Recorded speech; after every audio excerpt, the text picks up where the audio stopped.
Welcome to Executive Leaders Radio, your spot in the corner office, the radio show where executives share their secrets to success.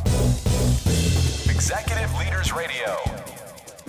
You're listening to Executive Leaders Radio. This is your host, Herb Cohen, with my co-hosts, including Shannon Lane Newmark, Drew Hanlon, David Jackowitz, Evolution Financial, and Dave Birdwell, Top Stack. And we have a great lineup of guests for you on our show today. Miss Shannon Lane, will you please run through our guests with us? Sure, Herb. We have Oliver Bass, President at Natural Labs, Reshma Moorthy, CEO of Frontier Technologies, Jeff Kenton, President of Acme Hardesty, and Nick Ciccarelli, President of Neuma. Well, let's get to know our first guest, Oliver Bass, President of Natural Lands. What is Natural Lands? What are you guys doing? We're a regional nonprofit land conservation organization. We work in eastern Pennsylvania, southern New Jersey, and among other things, we have 43 nature preserves and a public garden that are open to the public free of charge. All righty. Where are you from originally? How many brothers and sisters, and where are you in the pecking order? I grew up in the town of Crockett, Texas, which is the middle of nowhere of East Texas, and I have two older sisters, so I'm the youngest. 8 to 14, what kind of stuff were you doing as a kid?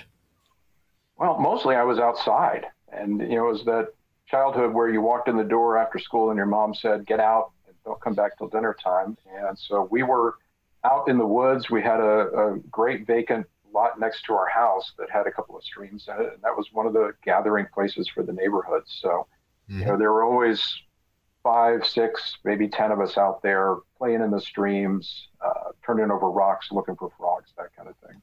So you were playing in the streams, riding your bikes, turning over rocks with 5 or 10 other kids. What was your role with those other kids? To some extent, my role was about kind of putting some bounds on the risk that were being taken. I guess I was a pretty cautious kid. And so, while I loved learning and exploring, I also was always just mindful of the dangers that were potentially involved. All right, we'll save that for a little bit later. Drew, why don't you give me a hand? Oliver, where did this sense of responsibility come from? I think probably first and foremost from my mother. My mom was a kind of person who was very concerned about and very clear about in her mind what was right and wrong, and really wanted to instill a strong sense of personal responsibility in my sisters and me. And what's the one thing you bring to work every day that mom taught you? I think the same thing, right? Which is about taking personal responsibility for one's role in the organization. And, as a leader, being very clear about, what's right and what's wrong as you go about your business. Mr. Jackowitz? Oliver, in the green room, you mentioned you were a Boy Scout. How far did you go with that? I got to the level of Scout First Class, which was because that's what was required to go to the National Jamboree, which I really wanted to do. But the truth is, I was not a badge-driven Scout. I was all about being outdoors, the camping, those kinds of things. So the fact that you weren't badge-driven, how does that affect you today? Or how does that, impact your business? I think it's just a reflection of that, I and our organization, for that matter, tend to be very outcome focused. It's about what's getting done and not so much about labels or acknowledgments. Mr. Birdwell? Oliver, how young were you when you first started making money?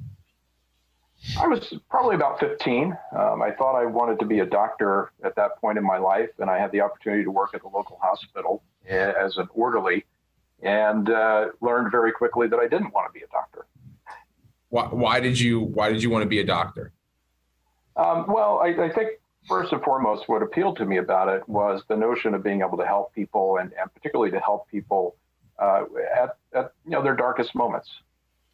What does wanting to help people have to do with how you run your company today? First and foremost, I try very hard to have a company culture that is about kindness and support of others. And the work that we do, while it is beneficial to wildlife and to nature broadly, it's also beneficial to people, right? And having open space that's accessible to people in particular is really important. Mm-hmm. Shannon? Oliver, you spoke about being cautious as a kid. I'm curious, how does that relate to the work you're doing today at Natural Labs? Well, the work of conservation, right? The word comes from conservative, and it's about conserving resources that are under threat. And we live at a time when, because of climate change, because we're losing species and at an alarming rate, there's something inherently conservative and cautious about ensuring those things are around for the future. Mm-hmm. Mr. Birdwell? Oliver, you told us that your dad owned a sawmill growing up. Can you talk to us more about that? Yeah, he was in the lumber business, so he ran a small business. And, one of the things that I observed about him was the amount of time that he spent on evenings and weekends dealing with and helping his employees who maybe somebody gotten themselves in a bad situation, partying a bit too much over the weekend. And, he was getting those calls and he was helping people. And I really took that to heart. And how do you take that to work today? It's about being mindful that first and foremost, we're human beings who have lives. We also work, but there's a whole lot more that we have to think about when we think about our employees. Mm-hmm. Shannon? Oliver, in the green room, you mentioned that music has played a role in your life. Can you tell us more about that? What did you mean by that? Yeah, I mean, I started singing when I was pretty young in the church choir, and then went on and was in fact a voice major when I started college. Didn't finish that way, but much of my singing was done in choirs and in choruses. And, that is very much a team sport, right? It's about showing up, knowing your part and being able to fulfill your responsibility, but also being able to fit into the whole. And what did you learn from that? And how does that carry over to what you're doing today at Natural Labs? It's cooperation, right? Working together. And I think that might have been why I was most comfortable in a chorus setting versus singing solo, because in a chorus setting, it is about collaboration. It's about others coming together to achieve something versus you stepping alone into the spotlight and having your moment in the sun. So this organization, Natural Lands, it sounds like you're like built. It's like your personal mission. Am I correct, or am I mistaken about that?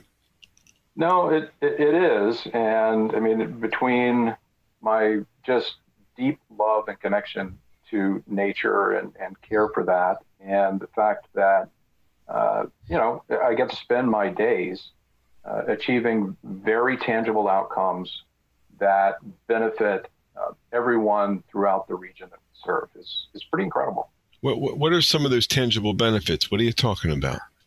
Talking about basic things like clean water and clean air. We're talking about places you can get out and walk and be in nature, which over the last year and a half of the pandemic has been particularly important to people, a safe place to exercise.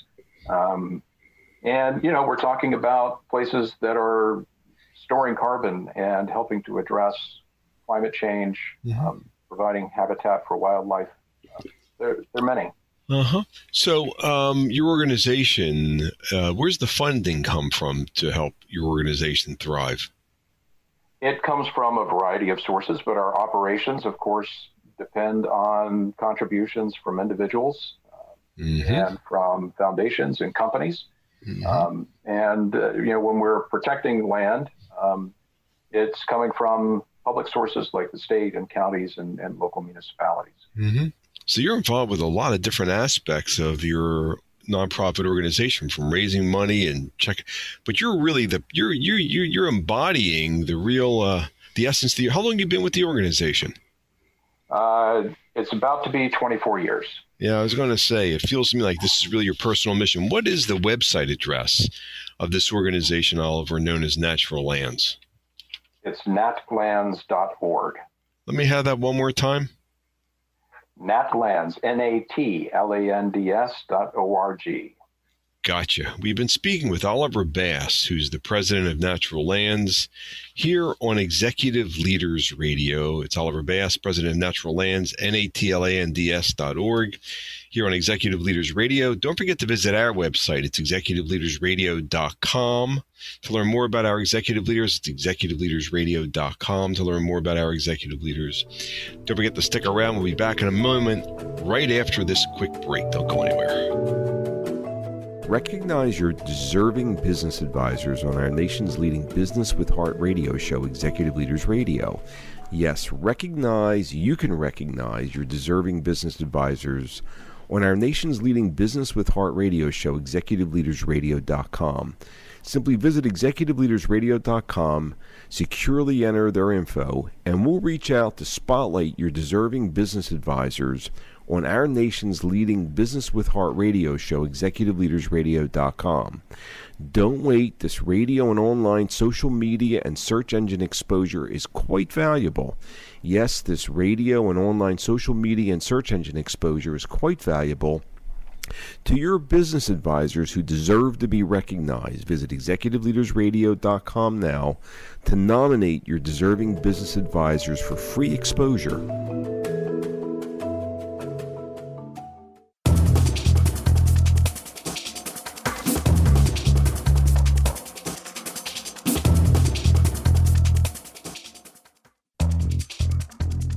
We're back. You're listening to Executive Leaders Radio. This is your host, Herb Cohen, and we would like to introduce Reshma Moorthy, who's the CEO of Frontier Technologies. Reshma, what is Frontier Technologies? What are you guys doing? Frontier Technologies is an enterprise IT solutions company focusing a lot on cybersecurity solutions, hardware maintenance support, and contingent workforce staffing. How large or how small is the company? We are a 10-people organization, roughly about 20 million in annual revenues, and we're located in Wilmington, Delaware. Where you from originally? How many brothers and sisters? Where are you in the pecking order? Born and raised in Delaware in a small town called Hocassin, right outside of Wilmington. I have one older sibling, so I am. What were you up to 8 to 14? What kind of stuff were you up to? 8 to 14, I was playing tennis and also playing piano. Playing tennis and also playing piano. All right. Shannon, give me a hand, please. Reshma, can you tell us a little bit more about your role in tennis and why you got involved?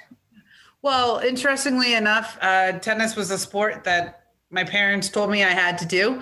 And the cool thing is, growing up, my parents allowed me to try all different sports. I was playing basketball, volleyball, tennis, but tennis was a sport that stuck and just what I had the natural ability in.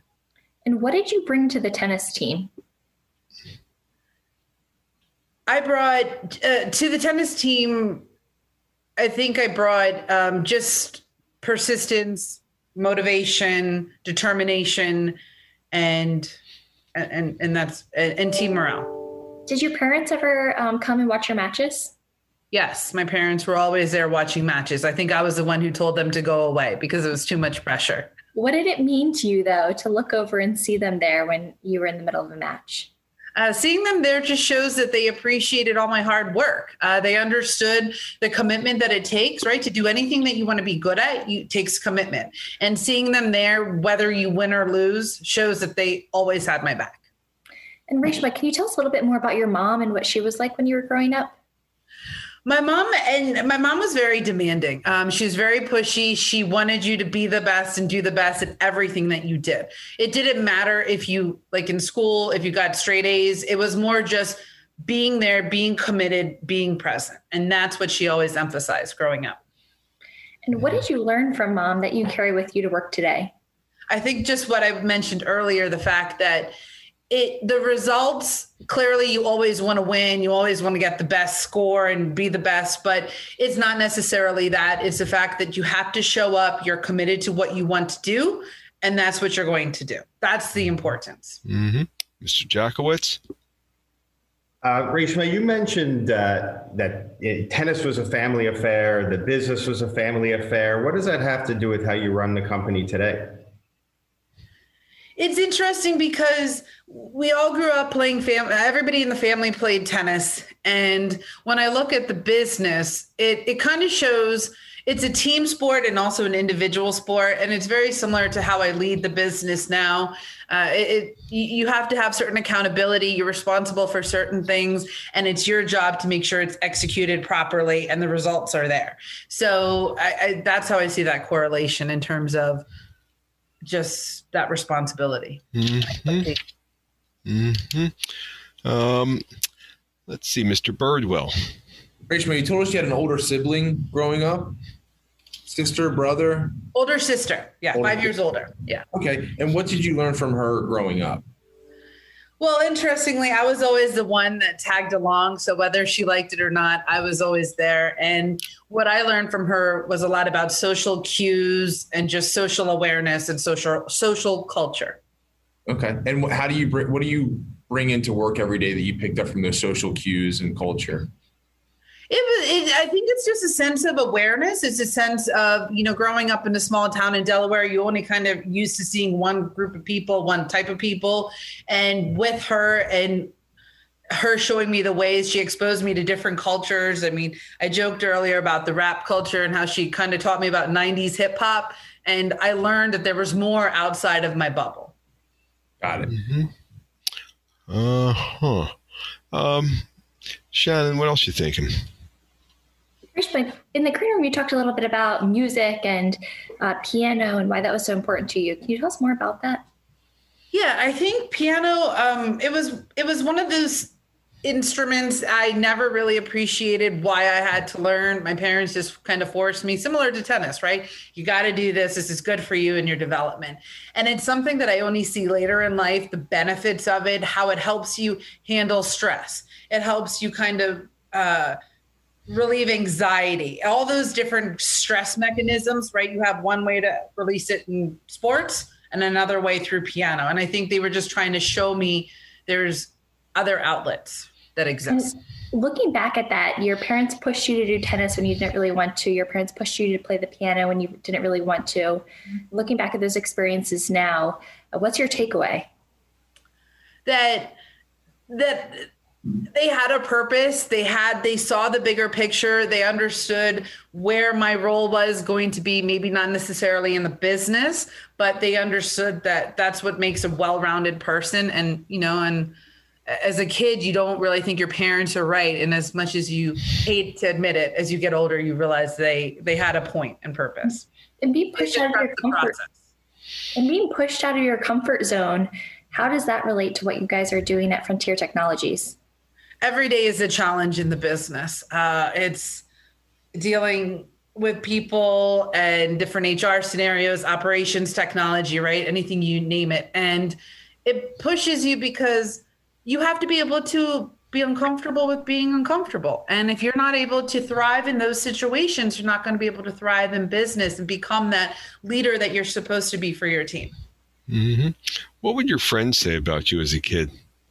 As a kid, they would say I'm fun, spontaneous, rambunctious, adventurous, easygoing, and loyal. Mm-hmm. And did you have a nickname when you were a kid? I did.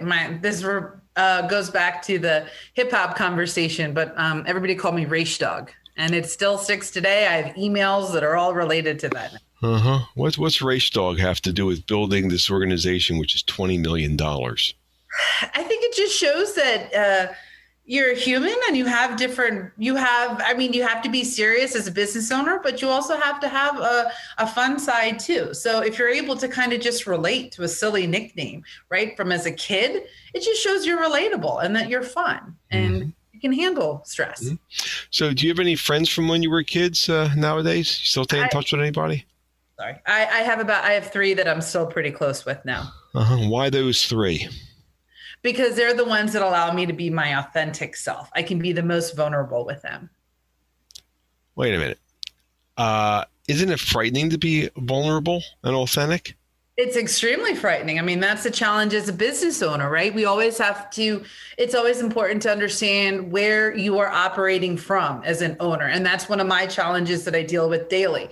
Am I operating out of fear, or am I operating out of acceptance of the fear? And I'm just operating as my vulnerable self, right? Your true, authentic self.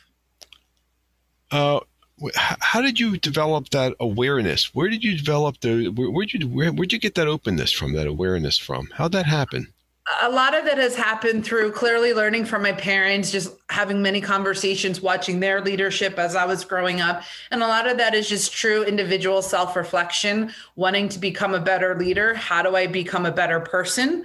So it's just a lot of self-awareness that kind of created that understanding of the two dynamics and where you need to play. So I understand you're running, a business that evolves every day. And when bad things happen, do you blame other people? No, you can't. You have to be accountable for your own actions in that situation. Do we create our own reality? Sometimes I think we do. It's all in your head. Mm-hmm. So that's one of the reasons you keep self-reflecting, is because you want to keep coming from the right space to create what you really want. Absolutely. Yep. Mm-hmm. Your parents still involved in the business? They are partly, but yes, they are. Do they tell you what to do every day?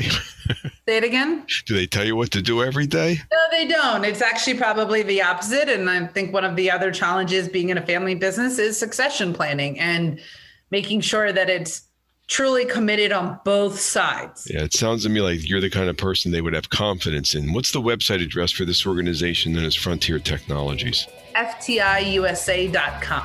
Let me have that one more time.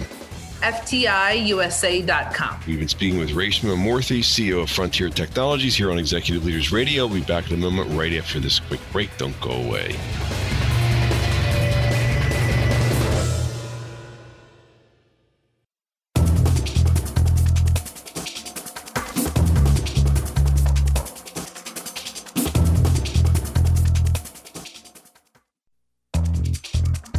We're back. You're listening to Executive Leaders Radio. This is your host, Herb Cohen. We'd like to introduce Jeff Kenton, president of Acme Hardesty. Jeff, what is Acme Hardesty? What are you guys doing? We are a chemical distributor in the United States. Mm-hmm. How large or how small is the organization? We got about 65 employees, maybe $150 million worth of revenue. Mm-hmm. And where you're from originally, and how many brothers and sisters, and where are you in the pecking order? Well, I was born Exit 10, New Jersey, but quickly moved down to Lake Charles, Louisiana. Grew up, spent most of my life in Louisiana, and I have one older sister. Mm-hmm. How young were you when you started making money? 10 years old, I was the co-owner of J&J Enterprises. 10 years old, and you're the co-owner of J&J Enterprises. Who was the other co-owner, and what did J&J Enterprises do when you were 10 years old? The other co-owner was John Sherwood, and we did lawn mowing, lawn service. Then we did furniture moving. We took care of pets.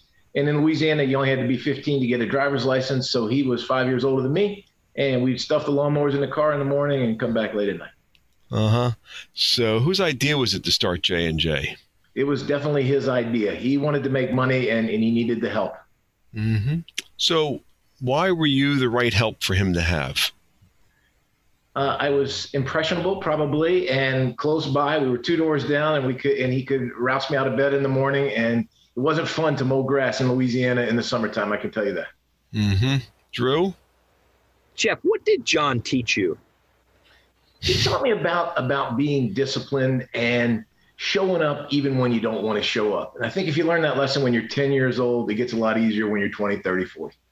And what would he tell us about you as his co-worker? Oh, I think at the beginning, it wouldn't be very flattering. It could be words like a lazy, hard to get to work. But eventually, I think he would say that he formed me into a really good co-owner. But sometimes you don't start off at the same level. So he was a great direction and influence for me. And what do you bring to work every day that you learned at J&J Enterprise? I think the big thing was that all customers are different. And you want to put them into a shell or into a circle, but that's not true. So Dr. Brown was different than Mrs. Stevens. So they were all different clients. Mm-hmm. And you told us in the green room a little about your dad. Can you just tell us what he was like as a father growing up? Yeah, so I'm in the chemical industry. He was in the chemical industry as well. That's why we got to Louisiana. But he was driven. He was determined. He was disciplined, very intelligent, and always focused on what was there. So he was a great role model on how to get things done and how to get things moving. Mm-hmm. When you hear him whispering in your ear when you're faced with a tough decision at the office? I do. It's funny because our business is really about developing a great culture, and that's a new word for him. So when I say, "Hey, Dad, we've got this great culture. That's why we're growing," he's like, "Yeah, but what else?" So culture is a great mix of you got to have the actions, but it's also understanding the people and what makes. Mr. Birdwell, what was your relationship with Mom growing up? She was phenomenal. I was blessed to have a wonderful mother. She was pretty. She was artistic. She was compassionate. She was a great athlete. She had a hole in one. So would you say you're more like Mom or Dad? That's a tough one. I feel like I'm a big combination of the both of them, really. So would it be fair to say you're blended? Yes. How do you take that blend approach into work every day? Well, I think it really helps me get going in the day and to stay focused and motivated. And I've got that from my dad. But, you know, our culture is really around kindness and compassion and understanding people and really developing respectful relationships. So for me, I get that from my mom. So it's a perfect blend. Shannon? Who outside of your immediate family did you look up to as a kid? I guess I say Mr. Sherwood, John, the other J&J, John's dad. And what was it about Mr. Sherwood that you looked up to? He was in a different career. He was a president of a large retail store, and so he had different work hours. He wore, nicer clothes to work, and so I just enjoyed him. And it was a pleasant. He was a spiritual guy, and he was just a great neighbor and a great supporter of J&J Enterprises, like my dad. And what did you learn from Mr. Sherwood that you still carry with you today? I think that it's more important about the results than it is about when you show up or how you show up. And it really is that you can be a compassionate and kind person and still be a leader and still be involved in people's lives. Mm-hmm. Mr. Jackowitz? Jeff, what kind of hobbies were you involved in when you were younger? Well, growing up in Louisiana, I did all the sports. And so, I enjoyed sports. But as far as hobbies were concerned, living near the water and outside, we did a lot of crabbing and fishing and crawfishing and messing with alligators and things that we shouldn't have done. Mm-hmm. So you mentioned that you used to run around in the summer with no shirt on. You used to run around outdoors. What's running around with no shirt on have to do with building this company that's $100 million plus? I think it's, I guess I got to be careful what you say in the green room. So I didn't wear a shirt a lot of the time. And I think it was more for my mother to cut back on laundry and so forth, because you sweat so much in Louisiana. But I think it just goes to show, it shows me now that it's not how you look. It's not how you present. It's how you show up. And so you can show up in many different ways. And so it gave me a confidence and probably too much suntan at some point. Mm-hmm. David, Mr. Birdwell? Jeff, I'm interested. How does faith affect your life today?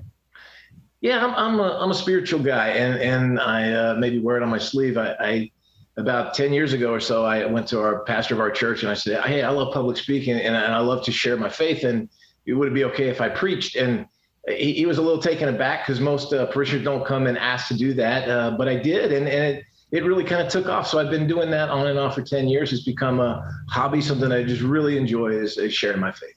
You've been doing what as a hobby for the last 10 years? Preaching. What is it about preaching that's you? I think it's because I love telling stories and I love seeing the historical references in the Bible and so forth, and just the struggles that we all have, because I come at it from the standpoint of being a sinner that's struggling every day like everybody else. And we drive by people's houses. We don't know that we're all struggling. If we just talk to each other about it, we would understand that we're all going through the same stuff, different house. So wait a minute. How are you struggling? You're running a business that's doing several $100 million. How are you struggling? What are you talking about? We're all struggling. And I say this at work all the time. When you're having a bad day and you see somebody and you want to maintain that respectful relationship, just remember, everybody's going through something. Everybody.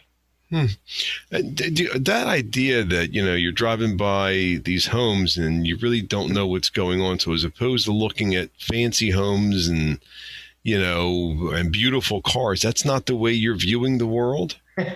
No, we're all struggling and we're all in this together. And I say at my company, as the president, I work for everybody there. So we really practice the servant leadership. And that's a theme from the faith that I hold as well. And so it really ties it together for me. Huh. How do you give back to the community? How are you involved in the community?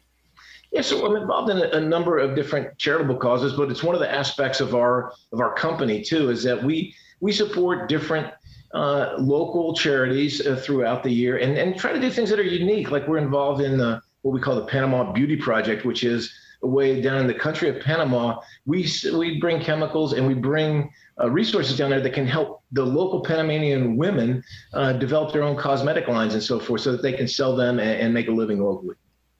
Whose idea was that? We got it through one of the personal care cosmetics groups. And so a number of companies started, but we're one of the few companies that have stuck with it. In fact, I was just looking at a proposal yesterday to get a grant from the U.S. government to help continue this program. Very good. So you're really interested in the community, giving back to the community, as well as building the business, as well as your faith. It sounds to me like, you've got a lot of different aspects to your life. It's not all about money to you, is it? No, I mean, money's a great way to keep score if you want to do it that way. But there's so many other things that just make business fun and enjoyable. And our mission at Acme Hardesty, our why is to take care of families. And not just our own families, but those families in our community, our supplier families, our customer families. So when that's your mission, it's pretty easy to show up every day. And sounds like this is really a mission of yours. It sounds like this business, as opposed to being all about money, it's a mission. What's the website address for Acme Hardesty? It's acme-hardesty.com. How do you spell that and do that one more time? Okay, Acme like the grocery store dash Hardesty, HARDESTY.com. We've been speaking with Jeff Kenton, president of Acme Hardesty, here on Executive Leaders Radio. Don't forget to visit our website, executiveleadersradio.com. That's executiveleadersradio.com to learn more about our executive leaders. We'll be back in a moment right after this quick break. Don't go away. You now can recognize your deserving business advisors on our nation's leading Business with Heart radio show, executiveleadersradio.com.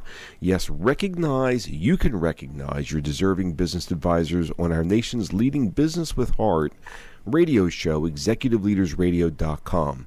Simply visit executiveleadersradio.com, securely enter their info, and we'll reach out to spotlight your deserving business advisors on our nation's leading Business with Heart radio show, executiveleadersradio.com. Don't wait. This radio and online social media and search engine exposure is quite valuable to your advisors. Yes, this radio and online social media exposure is free and quite valuable to your business advisors who deserve to be recognized. Visit executiveleadersradio.com now to nominate your deserving business advisors.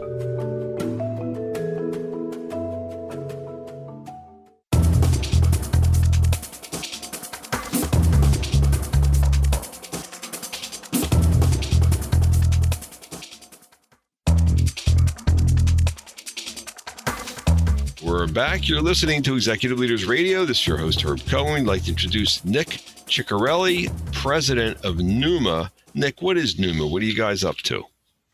We're an engineering company, and we offer product development services to med device and pharma companies. How large or how small is the business, and how'd you get a job with it? We're about $4 million in revenue and 10 employees, and founded the company in 2017 with 2 business partners. And where are you from originally? How many brothers and sisters, and where are you in the pecking order? From Broomall, Pennsylvania, which is a suburb outside Philadelphia, and I have one younger sister. 8 to 14. What were you up to? What were you doing? School and sports pretty much dominated my life. I spent my afternoons after school from 3 to 6 at practice, and after that from 7 to 10 usually doing homework. Okie dokie. Mr. Jackowitz, what do you got? Nick, what kind of sports were you involved in growing up? Played a bunch of different things: baseball, basketball, soccer, lacrosse. You mentioned in your specifically your position in lacrosse. Can you tell us a little bit more about that? Yeah, so playing lacrosse in high school, I was a defensive midfielder. And what does a defensive midfielder have to play in that position have to do with your business today? So it's kind of the position that spans the offense and the defense. So it's a transition role, and I definitely see that, I'd say, in the business world today, kind of spanning the interests of my business partners and spanning the interests of my employees and customers. Mm-hmm. Shannon? And Nick, going off of that, a defensive midi also typically playmakers, but don't get the spotlight much and don't end up getting a lot of credit. How does that relate to your role today? Yeah, you're right. It's not a particularly flashy position, but I think I'm a pretty humble person. I keep my head down and work hard, and that's kind of been the way I've always been in my career. And were your mom and dad ever able to make any of your games? They were always there. They always had a work, and they had other commitments, but they always made it to the games. And what did that mean to you? It meant a lot. I mean, they had a lot to balance, but it really showed, their dedication to the things that were important to me. And in the green room, you mentioned as an older brother, you took that responsibility to be protective for your younger sister.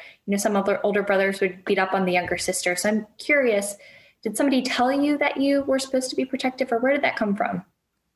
I was 4 years older, and so I was obviously, maybe a school or, in high school when she was in middle school or so forth. So I think it just kind of came naturally, being a little bit further ahead in life and kind of looking back and wanting to protect her. And how does that relate to your role amongst your team today? I think, I'm always willing to kind of go to bat for my team and willing to, pitch in or protect wherever I can. And Nick, I also just wanted to touch real quick on how young were you when you first started making money? My first job I got when I was 12 years old, working at a marina. And how did you get that job? My dad went up to the owner of the marina and said that his son would work for minimum wage, and so I was the perfect candidate. And how did you feel about being thrown into that without really a choice? And what did you learn from that experience that you still carry with you today? At the time, I really didn't want him to go up to the owner and say that, because I really didn't want the job. But it really put me out of my comfort zone at the time. But it ended up being one of the best things that ever happened to me. It was a great job, taught me a lot about work ethic, and I've carried that forward ever since. Mm-hmm. Mr. Birdwell? Nick, who were some of the other folks in your life that you were looking up to while you were growing up? I was definitely surrounded by a bunch of, teammates and older, maybe upperclassmen who were players along with me on teams, as well as some really good teachers and professors throughout school. And what about those teachers? Were there any specific ones that you can draw from? I was particularly interested in math and science, and I wasn't, it was definitely sometimes a struggle for me, but it was something that I was really dedicated to, and I had some great teachers that kind of pulled me along the way. And what did they teach you about that something that you're not necessarily good at, but being able to continue on that path? I think just to continue to kind of put your mind to things and persist and work through problems and work towards solutions. And how do you bring that into work today? It's the same thing in engineering. I mean, I've worked in engineering my entire career, and that really is the heart of what engineering is there's a new challenge every day, and we're constantly looking for a solution. Mm-hmm. Mr. Jackowitz? Nick, tell me, what gets you fired up about what you do? We work in the med device field, and I work with a lot of intelligent people. They have great ideas. They have patents to their name, but those things are just on paper. I think what we're really passionate about is, turning ideas and patents into real life products and getting them into the hands of patients or doctors. Mm-hmm. What excites you about that? I'm trying to figure that out. You're an engineer. You like building things, right? Yeah, I think, it's, again, I've worked in startups. I've worked with large and small companies, and I've seen products succeed and fail. And I think the successes are great, but when you see the failures, you know that you you want to continue to drive things forward so that we get things out to people. Mm-hmm. So you're commercializing technology? Correct. Mm-hmm.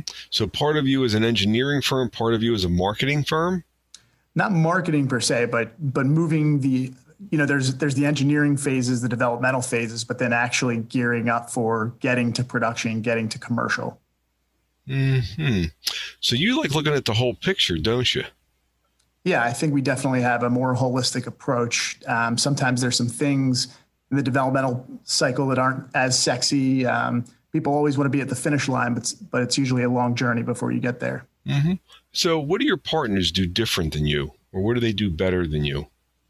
I think it's been kind of the pleasant surprise of starting a company with two partners, is we all have our strengths and weaknesses, and we really complement one another.